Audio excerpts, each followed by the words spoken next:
Hello, aspirants. In this session, we will talk about Sustainable Development Goal financing gap. Okay, so Dr. John gonna explain this.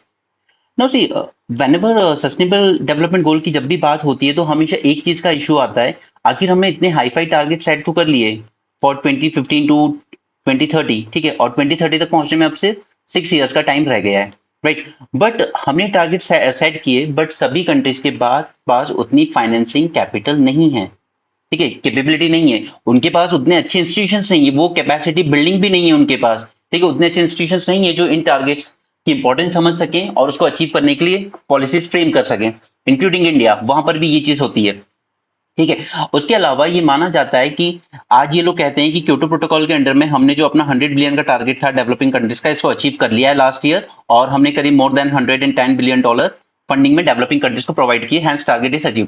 But the fact is ये target set किया गया था 2010 में under Kyoto protocol, and we are in 2024. That means कि ये funding sufficient नहीं होने वाली है. एंड इवन आईएमएफ का भी एस्टिमेट कहता है कि वर्ल्ड को इस वक्त ट्रिलियंस ऑफ डॉलर्स की जरूरत है, ये बिलियंस ऑफ डॉलर की बात नहीं है अगर हमें अपने सस्टेनेबल डेवलपमेंट गोल्स अचीव करने हैं, राइट. तो इसी के रिस्पेक्ट में हम लोग ये बात करने जा रहे हैं इस टॉपिक पर. अभी recently voice of global south summit हुआ था, जहां पे फाइनेंस मिनिस्टर ने खुद इस इशू को रेज किया that there is an issue of sustainable development goal financing gap, right. यानी कि अभी वर्ल्ड जितना इन्वेस्ट कर रहा है फाइनेंसिंग में, उससे कहीं ज्यादा की हमें जरूरत है. Even IMF also said with respect to India specifically that the investment need for India to meet its climate change adaptation and mitigation target. अब ये दोनों चीज आपको अब तक क्लियर हो जानी चाहिए, अडेप्टेशन क्या है और मिटिगेशन क्या है. Adaptation is like sea level rise होना है, ठीक है, तो हमें उसके लिए तैयारी करनी होगी, ठीक है, अपने कोस्टल एरियाज को उतना प्रिवेंट करना होगा डिग्रेडेशन से. सिमिलरली साइक्लोन ज्यादा आने, तो हमें अपना अर्ली वार्निंग सिस्टम और ज्यादा स्ट्रेंथन करना होगा, ठीक है, जो कि हमने किया है. उसी तरीके से मिटिगेशन की जब बात आती है, यानी कि यहाँ पे हमें कुछ रिवर्स करने की कोशिश कर रहे हैं. ऑलरेडी जो क्लाइमेट डिस्ट्रॉय हो चुका है उसकी उसको रिवर्स करने की कोशिश की जा रही है, जैसे कार्बन सिक्वेस्ट्रेशन, ठीक है. इसमें हम लोग क्या कर रहे हैं, हम लोग फॉरेस्टेशन ज्यादा कर रहे हैं, हम लोग ग्रीनरी और ज्यादा इंकरेज कर रहे हैं ताकि हमारे यहाँ पर कार्बन सिक्वेस्ट्रेशन को बढ़ाया जा सके, राइट. तो ये मिटिगेशन का एग्जांपल है. अडेप्टेशन का एग्जांपल कि इसको हम चेंज नहीं कर सकते, हम लोग सिर्फ जो चेंज हो रहा है ऑलरेडी क्लाइमेट में उसके अकॉर्डिंग अपने आप को अडेप्ट कर सकते हैं. यानी कि ग्लोबल टेम्परेचर बढ़ रहा है, तो obvious सी बात है कि हमें रिसर्च करके और बेटर क्वालिटी के सीड्स बनाने होंगे जो उस हाई टेम्परेचर को या फिर आने वाले ड्रॉट को विद स्टैंड कर सके, right. That is the difference between adaptation and mitigation. No, IMF ने रिपोर्ट में कहा कि इंडिया की जो इन्वेस्टमेंट नीड है वो around 4 to 8% of its GDP है, ठीक है, जबकि हम लोग अभी तक बहुत कम इन्वेस्ट कर रहे हैं.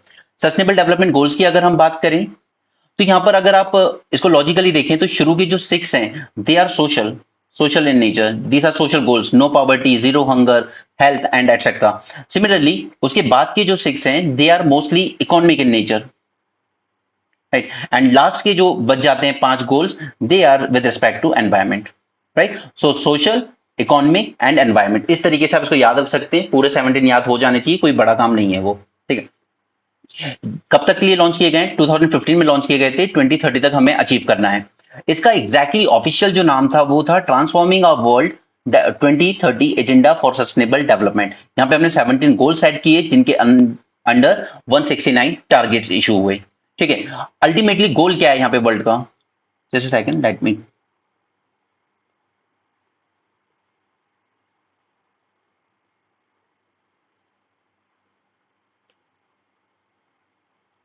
Okay. Ultimately, the goal is to promote a more equitable and sustainable world. और वो तभी हो सकता है जब पूरे वर्ल्ड से पॉवर्टी एलिमिनेट की जाए, इनइक्वालिटी को रिड्यूस किया जाए, क्लाइमेट चेंज को रिवर्स किया जाए, एंड एनवायरमेंटल डिग्रेडेशन को प्रिवेंट किया जाए, एंड जस्टिस इंश्योर की जाए, ठीक है. जस्टिस यानी कि social justice, right. That is the purpose of this sustainable development goal. India is also signatory and it has committed to achieve these goals. अब यहाँ पर जो इशू आ रहा है वो आ रहा है फाइनेंशियल गैप का, ओके. तो पहली बात की नीति आयोग भी एक इंडेक्स पब्लिश करता है, sustainable development goal India index. इसमें अब हम लोग खुद ही असेस करते हैं स्टेट वाइज, डिस्ट्रिक्ट वाइज, तो हम लोगों के अकॉर्डिंग यहाँ पे हमारा जो स्कोर है वो इंप्रूव हुआ है, 71 हुआ है from 66 in 2021 and 57 in 2018. So okay, so overall is कि इंडिया अपने इन गोल की तरफ बढ़ रहा है and it is improving. Second, India के लिए यहाँ पर 2 सबसे बड़े चैलेंजेस निकल के आते हैं. फर्स्ट इज इन्वेस्टमेंट, हमें चाहिए 4 to 5% ऑफ जीडीपी, जितना कि अभी हम इन्वेस्ट नहीं कर रहे हैं इन गोल्स को अचीव करने में। Sustainable development goal 7 and 13, these are most important, right, क्योंकि 7 बात कर रहा है इनइक्वालिटी को रिड्यूस करने की, और इंडिया में इनइक्वालिटी आजकल बहुत ज्यादा बढ़ रही है अभी पिछले कुछ सालों में, ठीक है। आज रशिया के बाद हम लोग सेकंड नंबर पर बहुत इनइक्वल कंट्री में आते हैं, राइट। तो यहाँ पर इंडिया की इन्वेस्टमेंट नीड है up to 4 trillion to $2 trillion US specifically for energy transition, right. तो और एनर्जी इज दी सबसे बेसिक चीज है। अगर इलेक्ट्रिसिटी एक्सेस नहीं दे रहे हो आप, तो फिर कोई भी गोल आप अचीव नहीं कर सकते। ना आप क्लीन वाटर प्रोवाइड कर पाओगे वहां पर, ठीक है, और ना ही आप एजुकेशन में इंप्रूवमेंट कर पाओगे। Nothing gonna happen without the energy transition. इसके अलावा वाटर, सैनिटेशन, इंफ्रास्ट्रक्चर, इन सभी में हमारे यहाँ कैपिटल एक्सपेंडिचर बहुत कम हो रहा है अभी, हमें इसको बढ़ाने की जरूरत है, right. So first issue is investment need. Second issue is sustainable development financing gap, यानी कि अभी जो हम लोग जितना इन्वेस्ट कर रहे हैं उसमें काफी गैप आ रहा है, up to 2.5 trillion to 4 trillion annually as per UN financing for sustainable development report. कि अभी वर्ल्ड में ओवरऑल इतना गैप चल रहा है, यानी कि जितना हम इन्वेस्ट कर रहे हैं उसमें इतना और एडिशनली इन्वेस्ट करने की जरूरत है हमें। एंड सबसे इंपॉर्टेंट जो इशू है, जो डेवलपिंग कंट्रीज कह रही है बट डेवलप कंट्रीज मान नहीं रही है, वो है डेट प्रेशर का। ये लोग क्या कर रहे हैं कि इनके यहाँ की जो प्राइवेट कंपनीज भी कोई लीज डेवलप कंट्री में अगर किसी प्रोजेक्ट में इन्वेस्ट करती है, तो ये कहते हैं देखिए हमारी तरफ से डॉलर गया है यहाँ पर, इन्वेस्ट किया है, तो हम इसको वही $100 बिलियन वाले टारगेट में ऐड कर लेंगे, ठीक है। दूसरी तरफ ये लोग कई बार लोन देते हैं, जैसे यूएसए ने लोन दिया किसी छोटी सी कंट्री सपोज वनुआटू को, ठीक है, उसने प्रोजेक्ट इन्वेस्ट किया वहां पे। अब इसको इन्होंने दिया किस फॉर्म में, लोन में, तो लोन तो आप वापस रिकवर भी तो करोगे ना, राइट। ये फंडिंग कहां हुई, $100 बिलियन फंडिंग तो आपको अवेलेबल करानी थी, क्योंकि आपने एनवायरमेंट को डैमेज किया है पहले। बट आप, आपके यहाँ की जो प्राइवेट कंपनी इन्वेस्ट कर रही है, आप उसको भी काउंट कर रहे हो 100 में, और आप जो लोन के फॉर्म में दे रहे हो, यानी कि एक तरीके से आप कर्ज दे रहे हो, आप तो डेट दे रहे हो हमें, ठीक है। तो ये तो वापस भी चुकाना पड़ेगा इन कंट्रीज को। और इनफैक्ट अगर हम अभी इस पे बात भी करेंगे, इनफैक्ट जितना ये कंट्रीज अपने खुद के एडेप्टेशन में इन्वेस्ट कर रही है, उससे 5 टाइम्स ज्यादा ये लोग इस डेट को पे करने में इन्वेस्ट कर रहे हैं, ठीक है। उतना, उससे 5 गुना ज्यादा खर्चा इनका लोन को चुकाने में जा रहा है, right. So another issue is debt pressure. हम लोग इसमें यहाँ पे यही रखते हैं, debt pressure, most financing in the form of non concessional loan. ये तो आप प्रॉपर से एक तरीके से लोन दे रहे हो, तो वो तो डेट प्रेशर बढ़ा रहा है यहाँ पे, ओके, हेल्प नहीं कर रहा है उनको एडेप्टेशन एंड मिटिगेशन में। तो फिर यहाँ पे इशू आ जाता है debt servicing versus climate adaptation. जो मैंने आपको बोला, low income countries they are spending over 5 times more on debt servicing than climate adaptation. जो इन्वेस्ट हमें क्लाइमेट के एडेप्टेशन में करना चाहिए, उससे 5 टाइम्स ज्यादा तो हम ये डेवलप कंट्रीज का लोन चुकाने में यूज कर रहे हैं। Insufficient climate finance and overall, आज जो ये कंट्रीज कह रही है कि हमने $100 बिलियन का टारगेट अचीव कर लिया है 22 में, तो अगर आपने ये मान भी लें एक बार को कि चलो अचीव कर लिया, जो कि आपने नहीं किया है, लेकिन अगर कर भी लिया तो ये बहुत ही इनसफिशिएंट है, it is very much insufficient. World को जरूरत है ट्रिलियंस ऑफ डॉलर की इन्वेस्टमेंट की in achieving these 17 goals, but आप कितना दे रहे हो, just $100 billion. Now what are the reasons for lagging in achievement of SDG? See, first is weak political commitment। अब अगर हम अपने साउथ एशिया में ही देख लें, सस्टेनेबल डेवलपमेंट गोल में, चलिए एक गोल को पकड़ के चलते हैं हम लोग, पॉवर्टी को, ठीक है। पॉवर्टी या इसको अगर रिमूव करना है या रिड्यूस भी करना है, सबसे पहले इसके लिए आपको क्या चाहिए, पॉलिटिकल स्टेबिलिटी। आज हमारे नेबरहुड में कितनी कंट्रीज में इंस्टेबिलिटी चल रही है, देखिए बांग्लादेश में चल रही है, श्रीलंका में पहले से हो गई थी, पाकिस्तान में चल रही है, इकोनॉमिक पूरा क्राइसिस में, नेपाल में पॉलिटिकल इंस्टेबिलिटी चल रही है, इनके प्राइम मिनिस्टर बदलते रहते हैं साल में 2-3 बार, म्यांमार पूरी तरीके से डिस्ट्रॉय चल रहा है, ठीक है। एक भूटान और इंडिया के अलावा और कहीं स्टेबिलिटी नहीं है। तो ना तो हम एनवायरमेंट से रिलेटेड कोई टारगेट अचीव कर पाएंगे, ना ही अपने ब्लू इकोनॉमी से रिलेटेड, और ना ही पॉवर्टी और इस तरह के कोई भी टारगेट हम अचीव कर पाएंगे, जब तक कि पॉलिटिकल स्टेबिलिटी नहीं आती अपने पूरे रीजन में या ओवरऑल पूरे वर्ल्ड में। अफ्रीकन कंट्रीज, मोस्टली कंट्रीज में तानाशाही चल रही है, political stability, right. Second is इनएडिक्वेट data collection. अब नीति आयोग यहाँ पे रिपोर्ट तो निकाल देता है कि हम लोग इंप्रूव कर रहे हैं, लेकिन सच्चाई ये है कि कोई भी इस डेटा को रिलायबल नहीं मानता, ठीक है। सरकार ने कह दिया हमने 13 करोड़ लोगों को गरीबी से बाहर निकाला पिछले 10 साल में, but no one believed, literally no one, okay, because गरीबी उल्टा इंक्रीज हुई है, लोगों की इनकम कम हुई है यहाँ पर। Similarly lack of institutional capacity.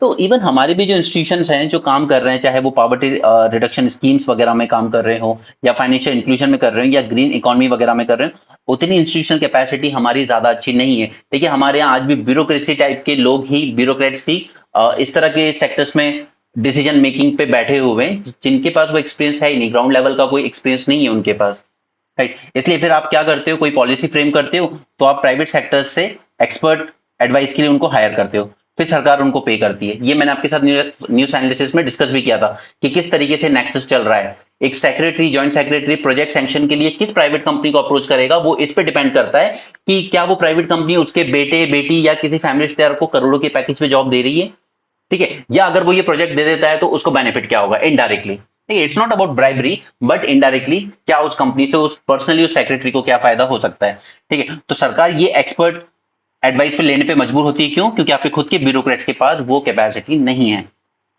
Similarly climate change, तो मैंने यहाँ पे सारे पॉइंट्स आपको दे दिए। Weak political commitment, inconsistent commitment from governments can hinder progress, especially in countries where political instability prevails, पूरे के पूरे साउथ एशिया में। inadequate data collection, reliable नहीं है, comprehensive data नहीं है, राइट, जिससे हम मेजर कर सकें एग्जैक्टली कि हम हमारी प्रोग्रेस कैसे चल रही है इन पर। दूसरा, environmental challenges and climate change impact, ये और ज्यादा मुश्किल बना दे रहे हैं, जैसे क्लीन वाटर, हेल्थ, सस्टेनेबल। अब नई नई बीमारियां आती रहती, कोविड-19 आ गया, ठीक है, उसके बाद फिर आपका अब मंकी पॉक्स आ गया, राइट। तो इस वजह से हम लोग ये टारगेट्स अचीव करना इतना आसान नहीं हो रहा है हमारे लिए। नेक्स्ट इज इंस्टीट्यूशनल कैपेसिटी उतनी अच्छी नहीं है, तो yes many countries including India they lack the institutional capacity to effectively implement and manage sustainable development goal related programmes. Now how India manages its financial need. Budgetary allocation, हमारे यहाँ अलग अलग schemes चलती हैं, राइट, जैसे poverty को remove करने के लिए स्कीम्स चल रही हैं, ठीक है, लोगों को एम्प्लॉयमेंट प्रमोट करने के लिए स्कीम्स चल रही हैं। तो ये सब हम लोग बजट के अकॉर्डिंग एलोकेट करते हैं अलग अलग मिनिस्ट्रीज को। नीति आयोग कई बार रेकमेंड करता है कि एक पर्टिकुलर सेक्टर में हमें और इन्वेस्टमेंट देने की जरूरत है, राइट। मैंने आपके साथ सारे गोल डिस्कस नहीं किए 17, वो आप याद कर लेंगे खुद से, क्योंकि वो ऐसा नहीं कि आज ही न्यूज में आए, वो पिछले 7-8 साल से न्यूज में। दूसरा, कोलैबोरेशन, तो प्राइवेट सेक्टर के साथ हम लोग कोलैबोरेट करके काम कर रहे हैं आजकल। जैसे कोल पे हमने सेस लगाया कि अगर कोई कंपनी माइनिंग कर रही है तो आप 4% सेस दे दीजिए यहाँ पे, उसको हम लोग district mineral foundation mineral fund में इन्वेस्ट कर देंगे, और फिर वहां से वहां की जो लोकल पॉपुलेशन है उनकी बेसिक नीड्स जैसे कि सैनिटेशन, एजुकेशन, पॉवर्टी रिमूवल, इन सब में इन्वेस्ट करेंगे, ठीक है। तो प्राइवेट और पब्लिक सेक्टर का, एंड इवन पॉलिसी मेकिंग में भी आजकल एक्सपर्ट एडवाइस ली जाती है इनकी। पॉलिसी मेकिंग में भी हम प्राइवेट सेक्टर की हेल्प ले रहे हैं आजकल, ठीक है। सीएसआर फंडिंग, आपको हर प्राइवेट कंपनी को अपने प्रॉफिट का बेस्ड ऑन उनका क्या टर्नओवर रहता है, करीब 2 to 3% यहाँ पर इन्वेस्ट करना पड़ता है in various social and environmental issues, ठीक है, इसमें आपको इन्वेस्ट करना पड़ता है, या प्रोजेक्ट्स बोल लीजिए। Foreign add and grants, now AIIB, ठीक है, इस बैंक ने कहा था कि सबसे ज्यादा अगर हमने कहीं पे लोन दिया है तो वो इंडिया में दिया है। उसी तरीके से न्यू डेवलपमेंट बैंक, जिसको हम ब्रिक्स बैंक के नाम से भी जानते हैं, इसने भी कमिट किया है कि अब ये लोकल करेंसी में भी लोन देगा, यानी कि South African currency rand and Indian currency rupee में भी। तो रुपी डिनोमिनेटेड बॉन्ड इशू किए जाएंगे, तो वहां से हमें क्या होगा, और भी सस्ता लोन इंडिया में आएगा, ठीक है। तो हमें फॉरेन एड्स, फॉरेन ग्रांट्स और ज्यादा मिल सकते हैं। डेवलपमेंटल लोन मल्टीलैटरल बैंक से भी ले सकते हैं हम लोग, बॉन्ड मार्केट से भी ले सकते हैं। ग्रीन बॉन्ड्स, ग्रीन बॉन्ड्स के साथ ही एक और चीज लिख लीजिए, ब्लू बॉन्ड्स। ग्रीन बॉन्ड्स यानी कि ग्रीन प्रोजेक्ट्स के लिए हम लोग जो लोन रेज करते हैं। ब्लू बॉन्ड्स यानी कि हम लोग अपनी ब्लू इकोनॉमी, जिसपे मैंने ऑलरेडी आपको मेंस 450 प्लस में पूरा लेक्चर बना के दिया है, ठीक है। ओशियन रिसोर्सेज को हार्नेस करने के लिए हम लोग जो बॉन्ड इशू करते हैं इन्वेस्टमेंट रेज करने के लिए, उसे कहते हैं। डेडिकेटेड इंस्टीट्यूशन बनाने की जरूरत है हमें यहाँ पर, ठीक है। मैं क्विकली आपको इसके नोट्स के थ्रू गो थ्रू करवा देता हूँ।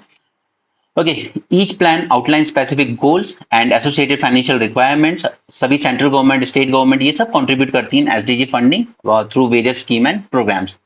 कोलैबोरेशन, पार्टनरशिप की जाती है पब्लिक सेक्टर और प्राइवेट कंपनीज के बीच। Corporate social responsibility, they have to invest a portion of their profits into social as well as environmental initiatives. Foreign aid और ग्रांट की बात करें तो yes, we receive financial assistance from international organisation, development agencies and other bilateral, ठीक है। यहाँ पे सब देते हैं, वर्ल्ड बैंक ने भी हमें बहुत सारे लोन दिए हैं अलग अलग प्रोजेक्ट्स के लिए, राइट। उसके अलावा ओवरऑल वैसे भी प्राइवेट जो इन्वेस्टर्स हैं they are heavily investing in India, क्योंकि उनकी एक स्ट्रेटजी चल रही है कि हमें सप्लाई चेन डाइवर्सिफिकेशन करना है, यहाँ से चाइना पे डिपेंडेंसी रिड्यूस करनी है वर्ल्ड की। तो उसके लिए उनको लगता है कि India is a better country, democratic भी है, पॉलिटिकली स्टेबल भी है, और डेमोग्राफिक डिविडेंड भी है, और बहुत बड़ा मार्केट भी है, ठीक है। तो यहाँ पर इंडिया में और भी इन्वेस्टमेंट ज्यादा आता है, तो फिर वो सारी चीजें, वो सारे गोल अचीव करने में मदद मिलती है। जैसे नो पॉवर्टी, पॉवर्टी कब रिड्यूस होगी, जब अच्छा एम्प्लॉयमेंट जनरेट कर पाएंगे हम अपने लोगों के लिए। Development loans large scale projects के लिए दिया जाता है, जैसे न्यू डेवलपमेंट बैंक, इसको इसी का नाम है ब्रिक्स बैंक, ठीक है। इसने कहा है कि हम अपना 30% जो लोन देंगे वो अब नेशनल करेंसी में देंगे between 22 to 26, including South African rand and Indian rupee denominated bonds, right. Green bonds ये सिर्फ सस्टेनेबल प्रोजेक्ट्स में इन्वेस्ट किया जा सकता है ताकि जो भी हमने एनवायरमेंटल गोल रखे हैं अपने सामने 6, उनको अचीव करने में मदद मिले। दूसरा, dedicated institutions like NITI Aayog, they play crucial role, यही पूरी पॉलिसी फ्रेम करते हैं। याद है इसकी 3 year road map, 7 year road map, 15 year road map, ये प्ले करता है क्योंकि यहाँ पे तो हम 15 ईयर्स के गोल लेके चले थे ना 2015 में, तो उस पर डिपेंड करता है कि ये किस डायरेक्शन में हमें आगे बढ़ाएगा। ये मॉनिटर करता है progress through it's index and it advice on resource management, right. So this was a short lecture. हम लोग इसी तरीके से हर एक छोटे छोटे जो इश्यूज बार बार न्यूज में आते हैं उनके शॉर्ट्स बनाते चलेंगे ताकि कभी न्यूज में जब दोबारा आएगा तो I will just give you the link कि आप यहाँ से देख सकते हैं, ठीक है। तो this is how India manages अपनी financial need for sustainable development goals. ये रीजंस थे क्यों इंडिया लैग कर रहा है, इंडिया या पूरा वर्ल्ड ही लैग कर रहा है इन 4 रीजंस की वजह से। पॉलिटिकल, इनएडिक्वेट डेटा, इंस्टीट्यूशनल कैपेसिटी नहीं है और क्लाइमेट चेंज होता जा रहा है डे बाय डे, ठीक है। जैसे हमारे पंजाब में जब हीट वेव्स आई तो क्या हुआ, बीट का प्रोडक्शन डिक्रीज हो गया और अल्टीमेटली ये किस चीज पे हॉन्ट करेगा, हमारी जो हेल्थ है ओवरऑल, राइट, पॉवर्टी पे। सिमिलरली यहाँ पे मैंने आपको फाइनेंशियल गैप एक्सप्लेन कर दिया, वो क्या है। अब चलिए थोड़ा सा 2 मिनट में देख लेते हैं सारे गोल्स को एक बार। No poverty, zero hunger. अब देखिए सबसे पहले इंसान की जरूरत क्या है पैदा होने के बाद, कि पहले खाना मिले, ठीक है। अब वो तभी मिल सकता है जब आपके घर में गरीबी ना हो, तो पहले गरीबी को एलिमिनेट करो ताकि इंसान भूखा ना सोए, और जब खाना अच्छा मिलेगा तो हेल्थ अपने आप अच्छी हो जाएगी, जब हेल्थ रहेगी तभी बच्चा एजुकेशन के बारे में सोच सकता है, राइट। तो सब कुछ एक दूसरे से कनेक्टेड है। अब जब एजुकेशन मिल ही रहा है तो ऑब्वियस सी बात है एजुकेशन से एम्पावरमेंट आता है और एक जेंडर इक्वालिटी आएगी लड़कियों लड़कियों में, ठीक है। और उसके बाद सस्टेनेबल क्लीन सैनिटेशन, क्योंकि ये नहीं है अगर तो फिर आपका ये जो हेल्थ का पर्पस है ये डिफीट हो जाता है, because without clean drinking water आप हेल्दी रह ही नहीं सकते, ठीक है। तो ये हो गए हमारे सारे सोशल गोल।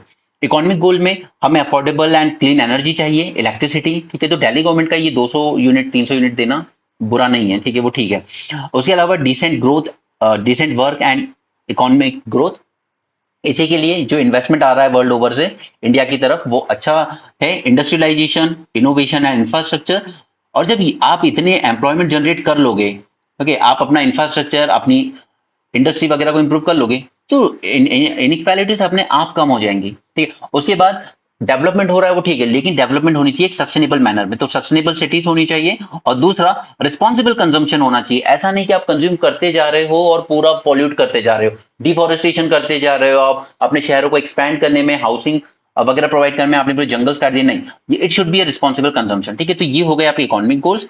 उसी तरीके से फिर एनवायरमेंट गोल में क्लाइमेट एक्शन लेना है हमें, life below water, that is our blue economy, life on land, ठीक है, यानी कि ग्रीन, इसी के लिए ग्रीन बॉन्ड इशू करे, इसके लिए हमने ब्लू बॉन्ड इशू करे। Then peace, justice and strong institution and partnership for the goals, international level की बात हो गई दोनों, ठीक है। तो आई होप आपको ये समझ में आया हो टॉपिक। अब देखिए लास्ट थी, जस्ट 1 मिनट मोर, यहाँ पे हम जितने ही पॉइंट्स देख रहे हैं इसमें कुछ नया नहीं है। अगर आप ठीक से न्यूज़पेपर एनालिसिस को रेगुलर फॉलो कर रहे हो, मैं आपके साथ ऐसे कोई पॉइंट्स डिस्कस नहीं करता जो आपको लगे कि ये कुछ याद रखने की जरूरत है या बहुत इसको रट्टा मारने की जरूरत है, नहीं। गोल यही रहता है, क्योंकि आपको ही पता है ना फाइनेंशियल गैप क्यों आएगा, क्योंकि हमारे पास उतना ज्यादा इन्वेस्ट नहीं कर रहा है वर्ल्ड, राइट। और जो इन्वेस्ट आ रहा है वो लोन के फॉर्म में आ रहा है, डेट प्रेशर बढ़ा रहा है, तो फिर दिक्कत हो जाती है कि डेट सर्विस करें या क्लाइमेट एडेप्टेशन में इन्वेस्ट करें, ठीक है। इनसफिशिएंट क्लाइमेट फाइनेंस है वर्ल्ड ओवर, रीजंस देख लिए, ठीक है। तो जो भी मैं कोशिश कर रहा हूँ कि जितना हम सिंपल रख सकें टॉपिक को उतना सिंपल रख पा रहे हैं, ठीक है। तो ये 15 मिनट की सीरीज हर टॉपिक पे चलती रहेगी और ये आपकी GS2 का पार्ट था under government policies. So that's it for this session. Thanks for joining. Have a great day and keep learning.